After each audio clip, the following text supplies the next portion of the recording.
hide and seek. Before we get started, I'm going to need you to do something for me.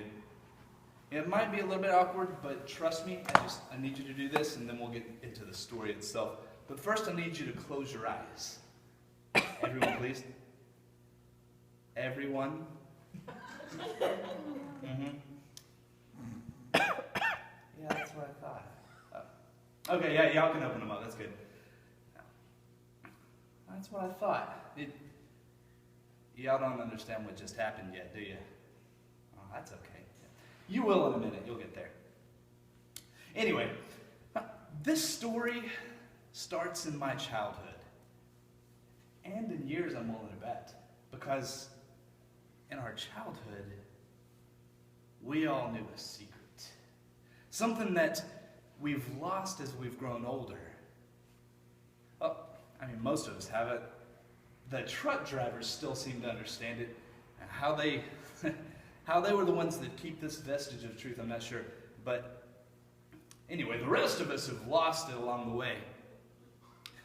Now, you'll understand that in a minute too. Don't worry about it yet.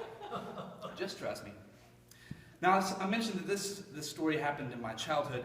Now, I grew up on a big hillside.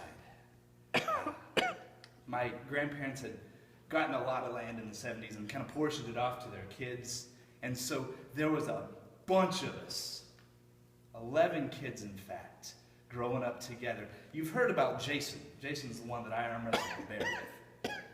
And all about our adventures running across. But truth is there were 11 of us, and we loved to get out there in that communal yard and play games together.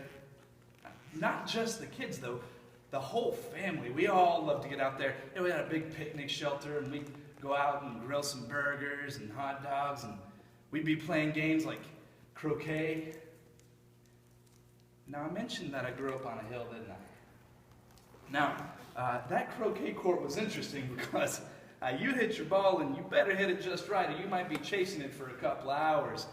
Come to think of it, that's probably not the best place to set up a croquet court, but we loved it. We did anyway.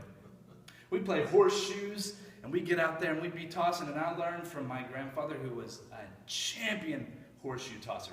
He threw it in the strangest way, though. And where the rest of us were getting out there and we're perfecting our flip, Pawpaw threw a horseshoe like a frisbee.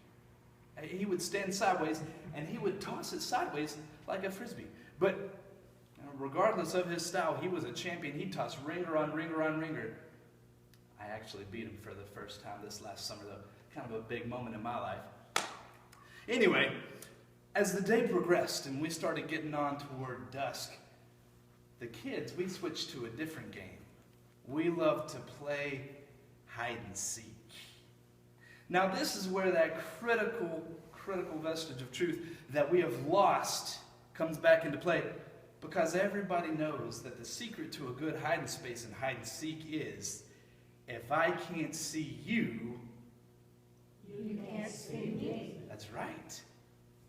And now you remember it. You've lost it, but now you remember it.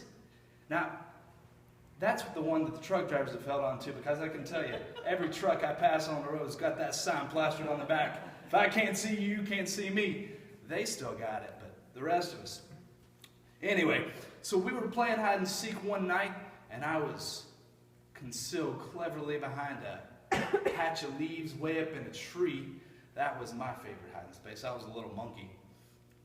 And I was so concealed that I couldn't see anything, which meant I had a primo spot. Man, this thing, it was great. And I was sitting there thinking, because nobody was finding me, I was thinking, I wonder if this fundamental law of nature could be useful for more than just sitting up in a tree. Well, that game ended pretty shortly after that, and we started a new one. And this time my cousin Jenny was it. And she went over to the home-based tree, and she put her head down in her crook of her elbow, and she started counting to 50. And the rest of us, we all scattered like water on a hot skillet, just boom, everywhere.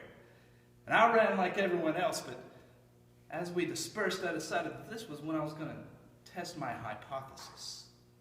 So I ran like everybody else, but after I got clear of everyone, I crept back toward Jenny and the tree. And I moved in real stealthy. And I started breathing real quiet. And I stopped. I couldn't have been more than 20 feet from her. And I stopped, and she was finishing her count up. 48, 49, 50. Ready or not, here I come. The customary courtesy warning. You've got to give it. And as she started to turn around, I closed my eyes. And I held my breath and I chanted in my brain, if I can't see you, then you can't see me. If I can't see you, then you can't see me.